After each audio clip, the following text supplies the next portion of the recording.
قرآن مقدس کو پڑھنے کی ہمارے پاس تو فرصت ہی نہیں، حالات ہی نہیں ہے لوگوں کے پاس، بہت مصروف ہے لوگ۔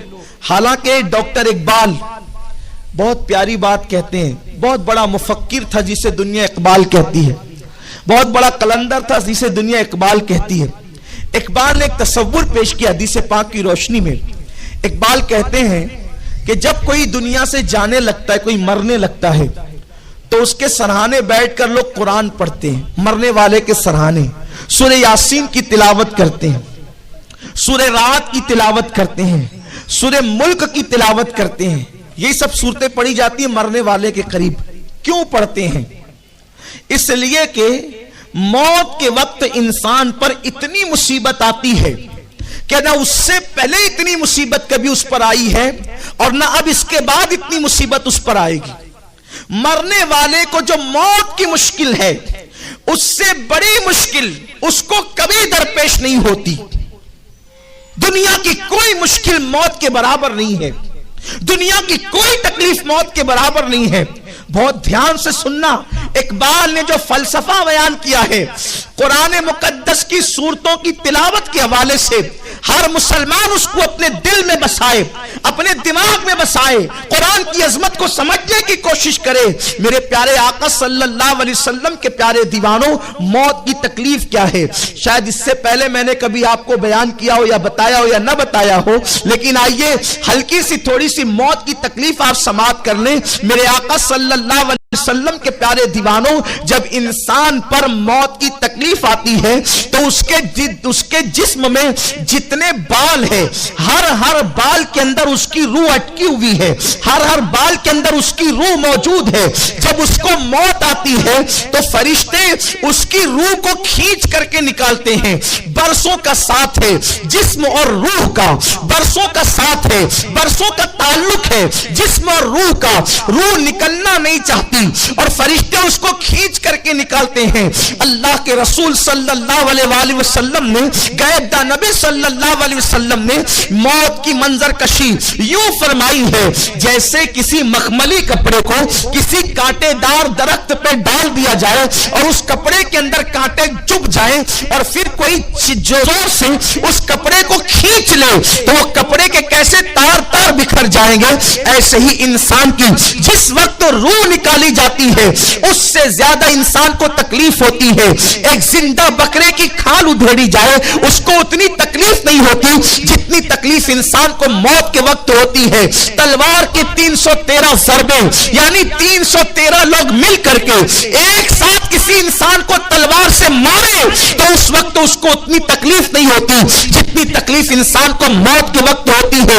اب ذرا سوچو تو صحیح، اگر انسان کو زکام ہو جائے اور اس کی ناک بند ہو جائے تو بتاؤ اس کی سانسیں کیسے اٹکتی ہے۔ اللہ اکبر، اخیر میں آ کر کے اس کی روح اس کے حلق میں اٹک جاتی ہے اور سانسیں رکنے لگتی ہے۔ اللہ تبارک و تعالی اگر انسان کے ہاتھوں کی طاقت نہ چھین لے، اگر انسان کے پیروں کی طاقت نہ چھین لے، اگر انسان کے جسم کی قوت نہ چھین لے تو انسان اٹھ کر کے پاگلوں کی طرح جنگل میں بھاگنے لگے۔ انسان ایسے چیخے کہ اس کی چیخ سے لوگوں کے کلیجے پھٹ جائے، لیکن اللہ کی حکمت یہ ہے کہ موت آنے سے پہلے اللہ انسان کے ہاتھوں سے قوت چھین لیتا ہے، اس کے پیروں سے طاقت چھین لیتا ہے، اس کی آواز کو چھین لیتا ہے تاکہ انسان روح نکلتے وقت نہ چیخے، نہ چلائے، ہاتھ پیر نہ مارے۔ اللہ اکبر، لوگ تو یہ سمجھتے ہیں کتنے سکون سے پڑا ہوا انسان، لیکن حلق کے اندر غرغرے آ رہے ہیں، وہ گراٹے لے رہا ہے۔ لیکن اس مرنے والے سے پوچھو، فرمایا گیا اگر مرنے والے زندہ ہو کر لوگوں کو موت کی تکلیف بتا دیتے تو دنیا کے انسان اچھی غذائیں کھانا بھول جائیں، اچھے کپڑے پہننا بھول جائیں۔ فرمایا میرے آقا مصطفیٰ جان رحمت صلی اللہ علیہ وسلم نے کہ موت کے وقت انسان کو جتنی تکلیف ہوتی ہے اگر وہ تکلیف جانوروں کو بتا دی جاتی تو کوئی جانور کا گوشت تم کو کھانے نہیں ملتا، یعنی کوئی جانور گوشت والا ہوتا ہی نہیں بلکہ جانوروں کے چمڑے ان کی ہڈیوں سے لگ جاتے۔ میرے کریم آقا غیب دا نبی صلی اللہ علیہ وسلم فرماتے ہیں کہ موت کی تکلیف اور جو موت کے وقت انسان کو ہوتی ہے اگر انسان کو بتا دی جاتی تو انسان زمین پر ایسے پگھلنے لگتا جیسے پانی کے اندر نمک پگھلنے لگتا ہے۔ یہ بات اگر کوئی لیڈر کہتا تو ہم اس کا مذاق اڑا سکتے تھے. یہ بات اگر کوئی مولوی کہتا ہم اس میں تعویل کر سکتے تھے. یہ بات اگر کوئی خطیب کہتا ہم کہتے کہ خطابت کے جوہر دکھا رہا ہے. لیکن یہ بات اس نبی نے کہی ہے جو اپنی مرضی سے کبھی کلام کرتے ہی نہیں. زبان ان کی ہے, کلام خداوند قدوس کا ہوتا ہے. اور رسول فرماتے ہیں کہ موت کے وقت اتنی تکلیف ہوتی ہے, اگر انسان کو پتا چل جائے تو انسان یوں گھلے جیسے پانی کے اندر نمک گھلتا ہے. اللہ نے حضرت عیسیٰ علیہ السلام کو مردے زندہ کرنے کا معجزہ عطا کیا. یہ آپ جانتے ہیں حضرت عیسیٰ مردوں کو زندہ کرتے تھے.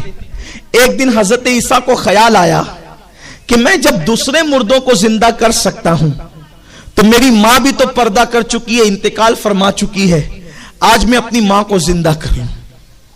حضرت عیسیٰ حضرت مریم کی قبر پر گئے اور اپنی ماں سے کہا امی میں تمہیں زندہ کرنا چاہتا ہوں. حضرت مریم نے کہا نہیں بیٹا, اس لیے کہ اگر زندہ ہوئی تو پھر موت کا مزہ چکھنا پڑے گا, اور موت کے وقت مجھے جو تکلیف ہوئی ہے اب دوبارہ اس تکلیف کو اٹھانے کی میرے اندر ہمت نہیں. کس مریم کی بات ہو رہی ہے؟ کس مریم کی بات ہو رہی ہے؟ جس مریم کا تذکرہ اللہ نے قرآن میں فرمایا. میں تو ان خواتین کو یہاں پر دعوت فکر دیتا ہوں جو عشاء کی نماز چھوڑ کر کے ساس بہو کے سیریل میں وقت برباد کرتی, جو پاکستانی سیریلوں کے اندر اپنے ٹائم کو برباد کرتی ہے, جو لوگ فحش اور گندے سیریلوں کے اندر اپنی راتوں کو گزار دیتے ہیں. اس اور ان عورتوں کا ذکر نہیں ہو رہا ہے, یہاں پر اس مریم کا ذکر ہو رہا ہے جس کے بارے میں قرآن کہتا ہے ہم نے مریم کو چن لیا. جس اللہ نے مریم کو چنا وہ مریم جس کے وجود پر کسی غیر محرم کی کبھی نظر نہیں پڑی, وہ مریم